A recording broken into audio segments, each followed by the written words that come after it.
প্রিয় শিক্ষার্থীরা, তোমাদের সবাইকে সলভেক্সের পক্ষ থেকে স্বাগতম। আজ আমরা আলোচনা করব অনুশীলনী 9.1 প্রশ্ন নম্বর 12 নিয়ে।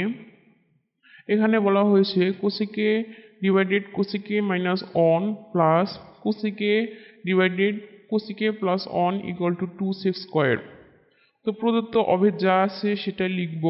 লেখার পর লেফট সাইডে লিখব cosec divided cosec minus one plus cosec divided cosec plus one equal two cosec divided এই কোসেকে মাইনাস অনের মধ্যে থেকে আমরা কোসেকে কমন নেব।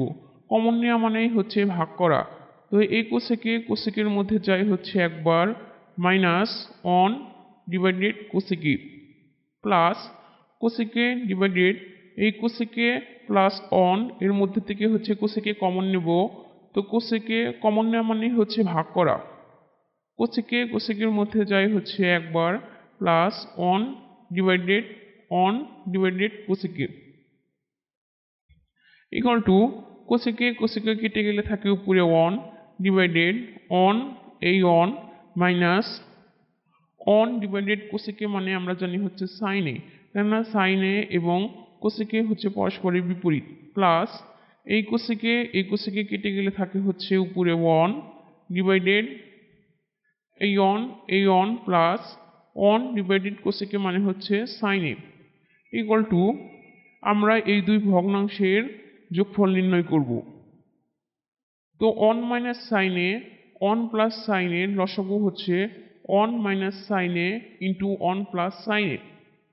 এই অন মাইনাস সাইনে কেটে গেলে থাকে হচ্ছে অন প্লাস সাইনে। এই অন প্লাস সাইনে অনের সাথে গুণ করলে হয় হচ্ছে অন প্লাস সাইনে প্লাস এই অন প্লাস সাইনে কেটে গেলে থাকে হচ্ছে অন মাইনাস সাইনে। এই অন মাইনাস সাইনে অনের সাথে গুণ করলে হয় হচ্ছে অন মাইনাস সাইনে ইকুয়াল টু এই প্লাস সাইনে মাইনাস সাইনে কেটে যাবে। তো এই অন যোগ করলে হবে হচ্ছে 2 ডিভাইডেড এখানে তোমরা a minus B into a plus B আকারে দেখতে পাচ্ছ। এটা হচ্ছে স্কোয়ার মানে বি স্কোয়ারের ফর্মুলা। তো এখানে এ হচ্ছে অন মাইনাস বি হচ্ছে sine square equal to 2 divided অন মাইনাস সাইন স্কোয়ার এ মানে জানি হচ্ছে কস স্কোয়ার এ। এটা হচ্ছে সূত্র ইকুয়াল টু এটাকে আমরা লিখতে পারি 2 ইন্টু অন ভাগ কস স্কোয়ার এ আকারে। দেখো 2 এবং অন গুণ করলে উপরে 2 থাকে, নিচে থাকে হচ্ছে কস স্কোয়ার এ ইকুয়াল টু 2 অন ভাগ কস স্কোয়ার এ মানে আমরা জানি হচ্ছে সি স্কোয়ার এ। এটা হচ্ছে মূল সূত্র হচ্ছে 1 ভাগ কজ এ ইকুয়াল টু হচ্ছে সেকে।